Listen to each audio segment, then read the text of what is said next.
હા માસી, બધું કે મારે જ કરવાનું છે મહારાજ, કે બધું ઘરનું કામ મારે કરવાનું છે, આ નિયમો મારાથી થતા કઈ વાંધો નહીં, પણ આપણા માટે બી કલ્યાણનું માર્ગ છે, જેને ભગવાન કહેવાય છે. કામ કરતે ચલો, નામ જપતે ચલો. સંસારનું ઘરનું કામ કરતા કરતા પર ભગવાનનું નામ જપીએ તો આપણું કલ્યાણ. ગોપીઓ શું કરે છે? ગોપીઓ કોઈ દિવસ સમાધિમાં કે જપ તપ કરવા કે એવી ધ્યાન કરવા નથી બેસતા. વ્રજમંડલમાં અનંત ગોપીઓ, જે વેદની રચાઓ છે, એ જ ગોપીનું રૂપ ધારણ કરીને આવે છે. અને ભગવાનની પ્રસન્નતા માટે, ભગવાનને પાવવા માટે શું કરે છે? ઘરનું કામ કરે છે. ગાયો છે એના ઘરમાં, બધાના ઘરમાં ગાયો છે, ગાયોની સેવા કરે છે. માતા પિતા, વૃદ્ધ વડીલો છે ઘરમાં, પેલાની બહેનો, બહુઓ, સાસુમાની સેવા કરતા હતા. આજની મને ખબર નહીં, હો તમે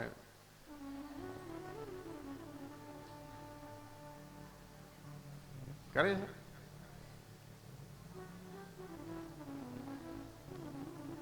આ આંકડો કે 100 માંથી 5 કરે છે.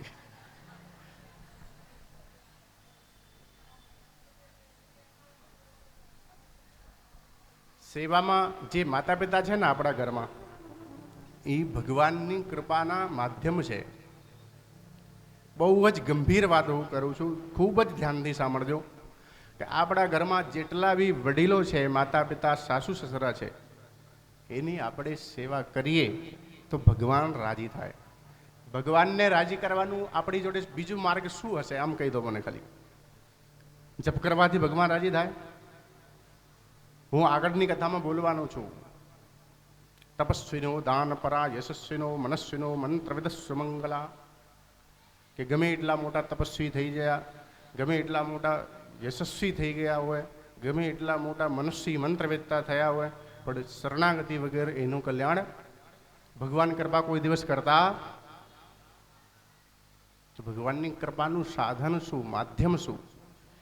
તો ગમે એવું કોઈ બી ધર્મગ્રંથ તમે વાંચવા જાઓ, પહેલો પાનો ખોલો, આમાં લખેલું હશે ત્વમેવ માતા ચ પિતા ત્વમેવ, ત્વમેવ બંધો ચ સખા ત્વમેવ, ત્વમેવ વિદ્યા દ્રવિડમ ત્વમેવ, ત્વમેવ સર્વમ.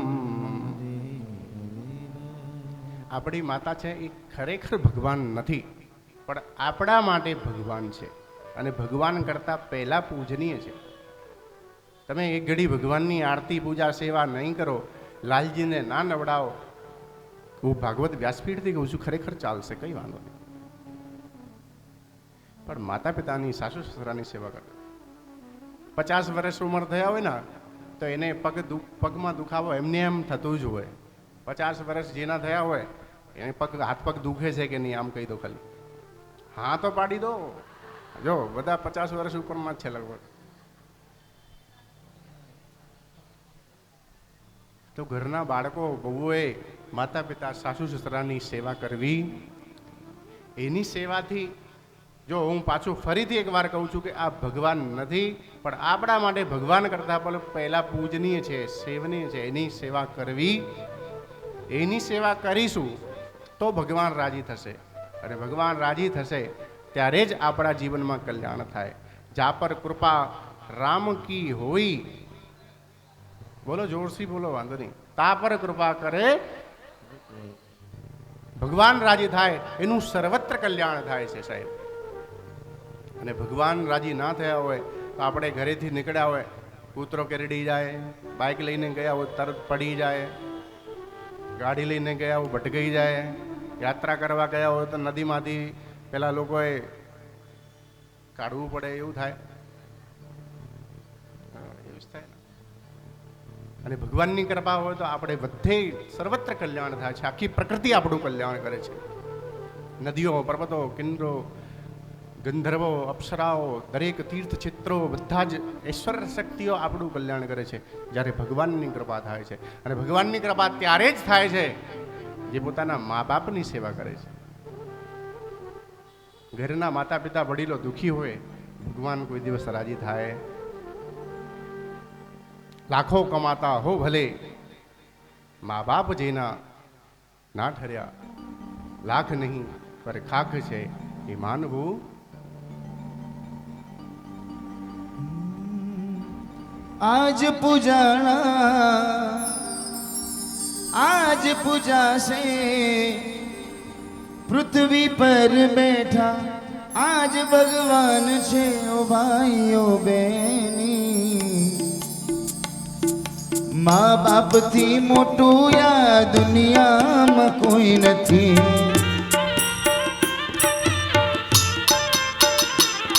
હો આજ પૂજાણા आज पूजा से पृथ्वी पर बैठा आज भगवान છે ઓ ભાઈઓ બેની. માત પિતાથી મોટું યા દુનિયામાં કોઈ નથી.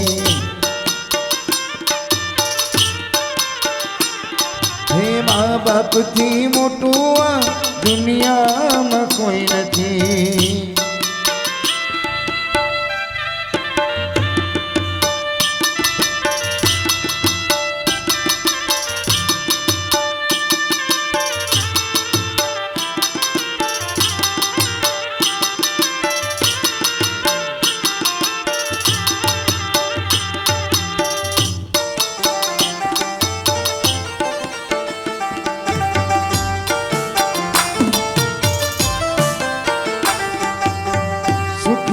તડકામાં સુખની છાય છે. પગ પડે પાછા તો એ જ પૂરે હમ છે.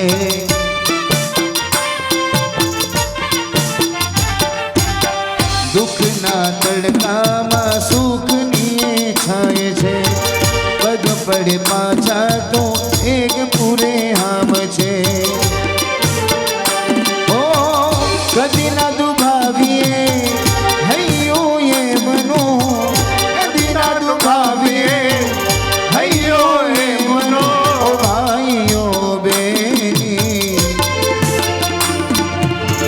પિતાથી મોટું યા દુનિયામાં કોઈ નથી. ભૂલો ભલે બીજું બધું મા બાપને ભૂલશો નહીં. અગણિત છે ઉપકાર એ હવે સરસો નહીં.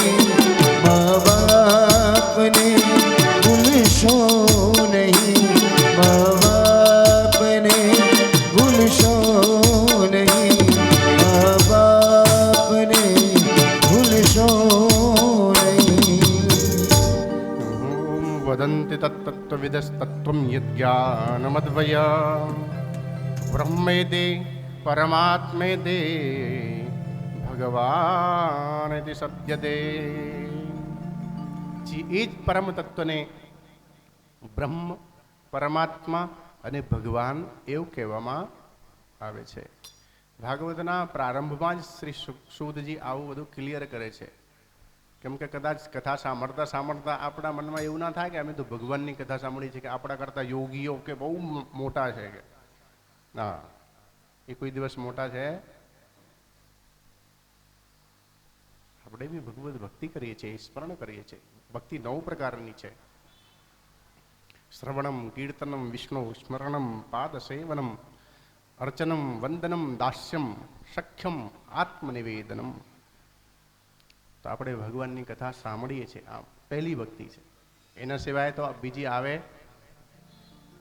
બધા સાંભળો છો ને કથા? શ્રવણમ, કીર્તનમ, વચ્ચે વચ્ચે અવસર મળે છે તો આપણે બી ભગવાન નામ કીર્તન કરીએ છીએ, ભજન કહીએ છીએ. એ ભક્તિ છે. સ્મરણમ, ઘરે જઈને કદાચ ના કરીએ પણ પાંડાલમાં જ્યાં સુધી કથા મંડપમાં છીએ ત્યાં સુધી તો ભગવાનનું સ્મરણ થાય છે. બરાબર? તો આપણે એ સમજવા માટે કે આપણે ભગવાનના જ ભક્ત છે, એ બ્રહ્મના જ ભક્તિ કરીએ છીએ, એ જ પરમાત્માની આપણે ભક્તિ કરીએ છીએ. અને એ પરમાત્માને સમજ્યા પછી, જાણી લીધા પછી શું થાય છે? તો બોલે ભજ્યતે હૃદય ગ્રંથિ છિદ્યંતે સર્વ સંશયા છેયંતે ચાસ્ય કર્માણે દ્રષ્ટ એવાત્મનીશ્વરે. હૃદય ગ્રંથિ ખુલી જાય છે. અમુક હૃદયમાં આપણે ગાંઠ એવી હોય, બરાબર ને, કે ભગવાન મોટા કે બ્રહ્મ મોટા કે પરમાત્મા મોટા કે શું કરવું જોઈએ. તો આ ભગવાનને જાણી લીધા પછી આવી ગ્રંથિઓ ખુલી જાય છે. વિદ્યતે હૃદય ગ્રંથિ છિદ્યંતે સર્વ સંશયા. અમુક મનમાં શંકાઓ હોય એ બધી જ શંકાઓ દૂર થઈ જાય છે. આપણને એવું થાય છે કે બીજા બધા લોકો ખોટું કરે છે તો આ પણ એનું બી સારું થાય છે, આગળ વધે છે, તો આપણે કેમ ના કરવું જોઈએ. પણ કથા સાંભળ્યા પછી એવું વ્યવસ્થિત હૃદયમાં આવી જાય કે જે માણસ જેવું કરે છે એવું એક દિવસ તો કર્મંડે વાદિકારસ્તે મા ફલેશો કદાચન. કેમ કે માણસ જેવું કર્મ કરે છે એ એની પોતાની કિસ્મતને લખે છે. કર્મ કરે કિસ્મત બને યહી કર્મ કા મર્મ. પ્રાણી તેરે ભાગ્ય મેં તેરા અપના કર્મ. આપણે જીવનમાં સુખ દુઃખ હાનિ લાભ કર્મના આધારે ભી મળે છે. જેવું કરીએ બોએ પેડ બમૂર કે તો આમ કહા સે. કેરી બાઈએ ત્યારે જ કેરી ખાવા આપણને નહીં તો આપણા છોકરાઓને મળે. પર બંબૂર વાવી હોય તો કાંટા જ ભાગવાના છે.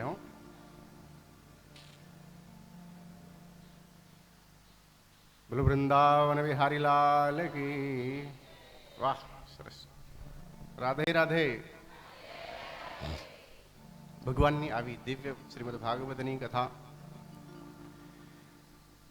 શૌનકાદી ઋષિઓએ પ્રશ્ન કર્યો કે આ ભાગવત કથા આટલી સરસ તમે સંભળાવો છો તો આ કથા કોને લખી, ક્યારે લખી, કોની પ્રેરણાથી લખી, આ શ્રીમદ ભાગવત કથાનું ક્યારે ઉદ્ગમ થયું એ બધું અમને કહો. તો સૂતજી કહે છે કે આમ તો મોડું થાય છે પણ વાંધો નહીં, આપણે ક્યાં કંઈ બહાર જવાનું છે.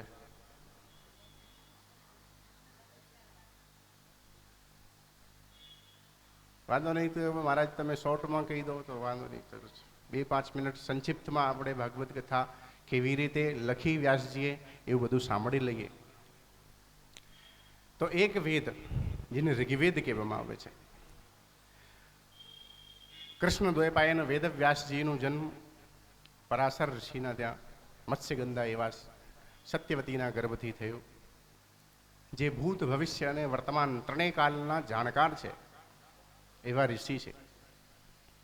એ ઋષિએ કલિકાલમાં દ્રષ્ટિપાત કર્યું એટલે કે આવનાર સમય કલયુગ જોયું તો કે જીવનું કલ્યાણ કેવી રીતે થશે. આ વેદ તો બહુ કઠિન છે. એના 4 ભાગ કર્યા: ઋગ્વેદ, યજુર્વેદ, સામવેદ અને 4 વેદ કર્યા.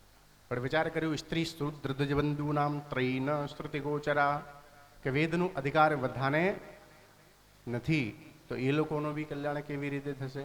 તો પુરાણ લખવાનું પ્રારંભ કર્યું. વિષ્ણુ પુરાણ, બ્રહ્મ પુરાણ, બ્રહ્માંડ પુરાણ, બ્રહ્મ વૈવર્ત પુરાણ, પદ્મ પુરાણ, સ્કંદ પુરાણ, આ બધા પુરાણો લખ્યા. 17 પુરાણ બી લખી દીધા. હવે વિચાર કર્યું કે આ પુરાણોના માધ્યમથી તો લોકોનું નિશ્ચિત રૂપે કલ્યાણ થશે. આટલું બધું કર્યું. એક વેદના 4 વેદ કર્યા, 17 પુરાણ લખ્યા, પણ હજી મનમાં સંતુષ્ટિ તૃપ્તિ કઈ મળી કે મેં આટલું બધું સમાજ માટે કર્યું છે પણ મનને તો કઈ હજી સંતોષ નથી થતું, કઈ ખૂટે છે.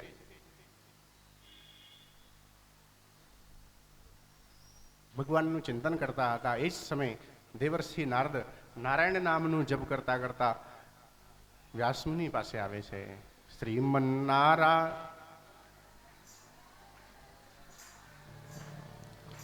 શ્રીમન્નારાયણ નારાયણ હરે હરે, શ્રીમન્નારાયણ નારાયણ હરે હરે, શ્રીમન્નારાયણ નારાયણ હરે હરે, શ્રીમન્નારાયણ નારાયણ હરે હરે.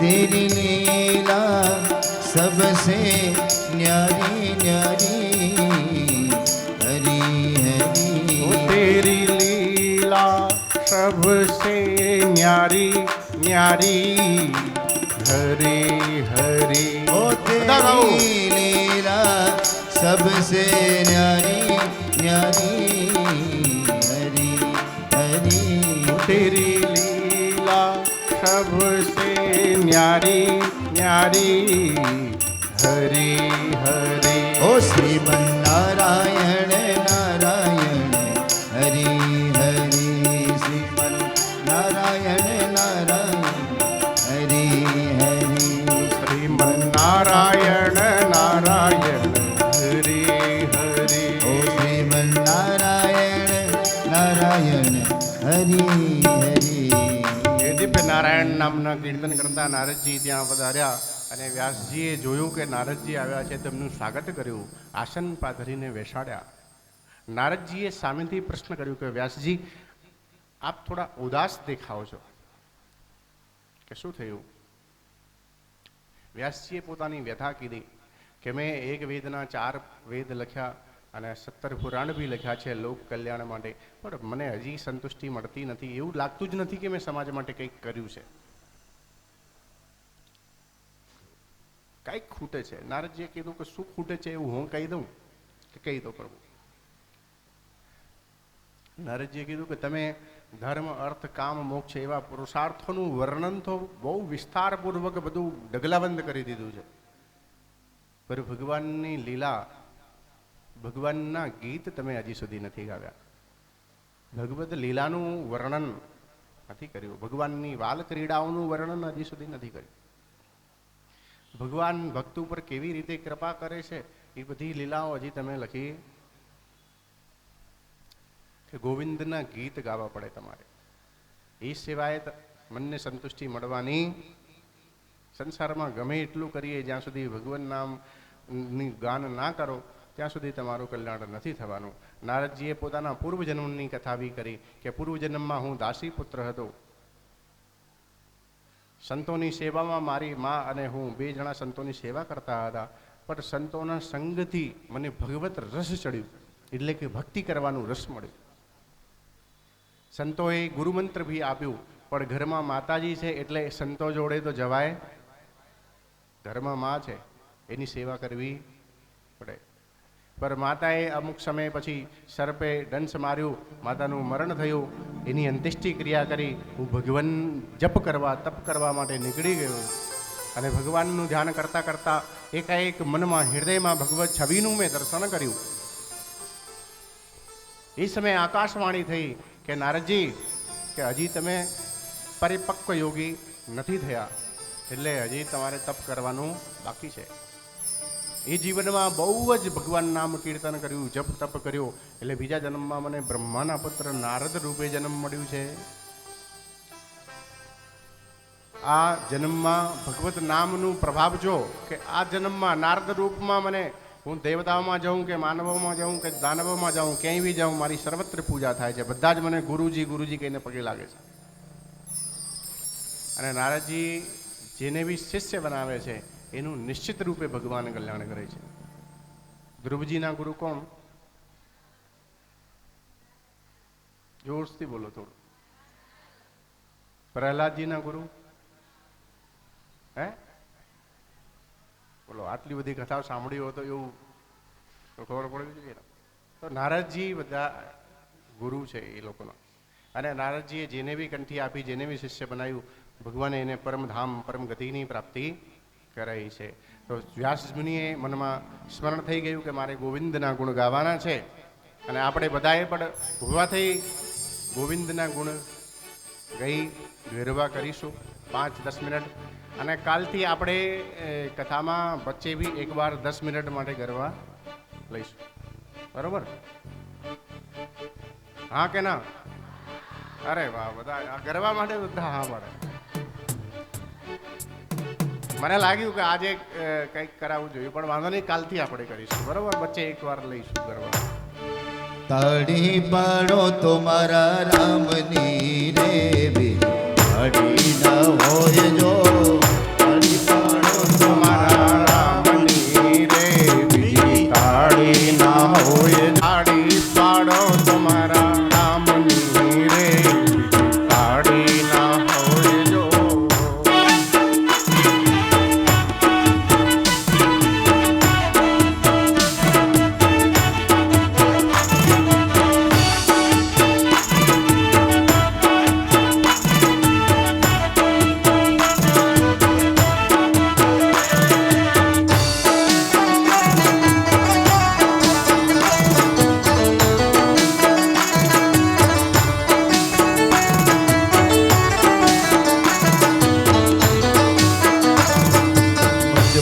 બચપણમાં ઘણો ફેર છે રે બચપન કોને કહેવાય જો બચપનમાં ઘણો ફેર છે રે બચપન કોણે કહેવાય જો બચપણમાં ઘણો ફેર છે રે બચપન કોને કહેવાય જો બચપનમાં ઘણો ફેર છે રે બચપન કોણે કહેવાય જો હે બચપણમાં પ્રહલાદ ને ઋષિ મળ્યા રે બચપન એને કહેવાય જો બચપનમાં પ્રહલાદ નરસિંહ મળ્યા રે બચપન એને કહેવાય જો અરે તારી પાળો તો મારા શ્યામની રે બીજી તારી ના હોય જો તાળી પાડો તો મારા શ્યામની રે બીજી તાળી ના હોય જો યુવાનીમાં ઘણો ફેર છે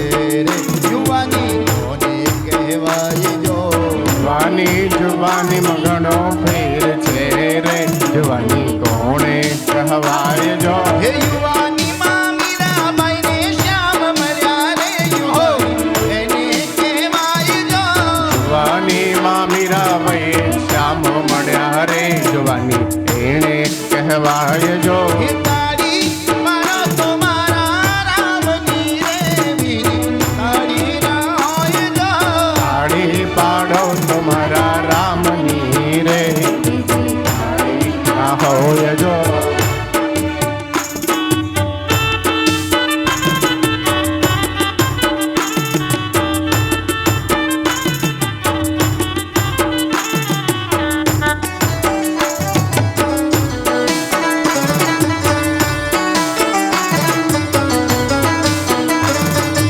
દ્વારિકાનો નાથ મારો રાજા રણ છોડ છે એણે મને માયા લગાડી રે દ્વારિકાનો નાથ મારો રાજા રણ છોડ છે એને મને માયા લગાડી રે હે દ્વારિકાનો નાથ મારો રાજા છોડ છે એણે મને માયા લગાડી રે દ્વારિકાનો નાથ મારો રાજા રણ છોડ છે એને મને માયા લગાડી રે એણે મને માયા લગાડી મારા વાલા એને મને માયા લગાડી મારા વાલા એણે મને માયા લગાડી મારા વાલા એને મને માયા લગાડી મારા વાલા હે રે મને માયા લગાડી રે વાલા એને મને માયા લગાડી રે હે સુદામાનો મિત્ર મારો રાજા રણ છોડ છે મને માયા માયા લગાડી રે વાલા સુદામાનો મિત્ર મારો રાજા રણ છોડ છે એને મને માયા લગાડી રે હે દ્વારિકાનો હે દ્વારિકાનો નાથ મારો રાજા રણ છોડ છે એણે મને માયા લગાડી રે દ્વારિકાનો નાથ મારો રાજા રણ છોડ છે એને મને માયા લગાડી રે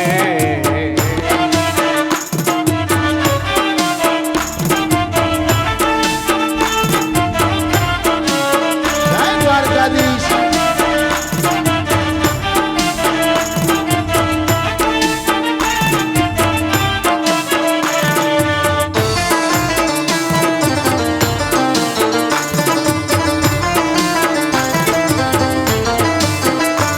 ઓ ડાકોર ના ઠાકોર તારા બંધ દરવાજા ઠાકોર ના ઠાકોર તારા બંધ દરવાજા ખોલ ખોલ ઓ ડાકોર ના ઠાકોર તારા બંધ દરવાજા ઠાકોર ના ઠાકોર તારા બંધ દરવાજા ખોલ જય રણ છોડ માખણ છોડ તારો ગલીએ ગલીએ સો રણ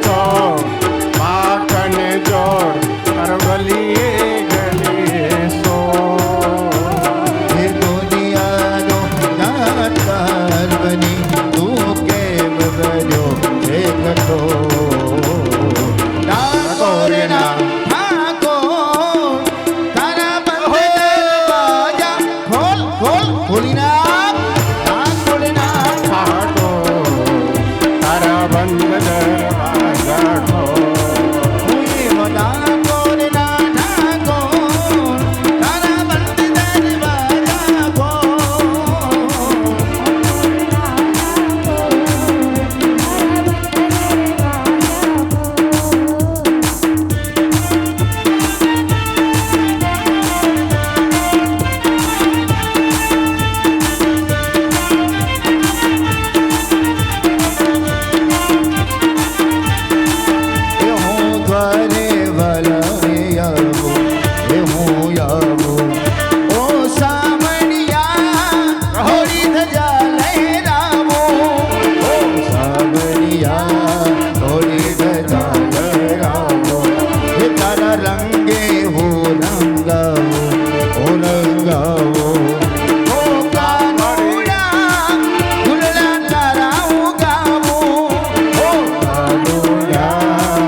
બંધ દરવાજા ખોલ ખોલ ખોલ.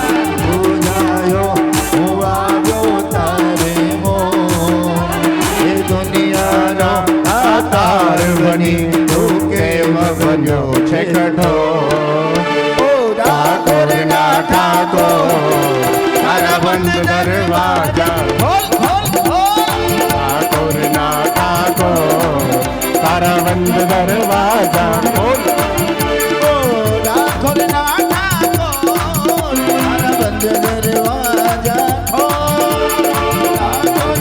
ઠાકોર તારા બંધ દરવાજા ખોલ.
હાલાજી તારા હાથ વખાણું કે પછી તારા પગલા વખાણું.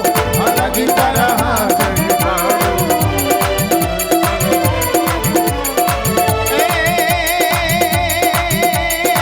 રાવણ સરીખો રાજીઓને ભગત મેરું સમાન.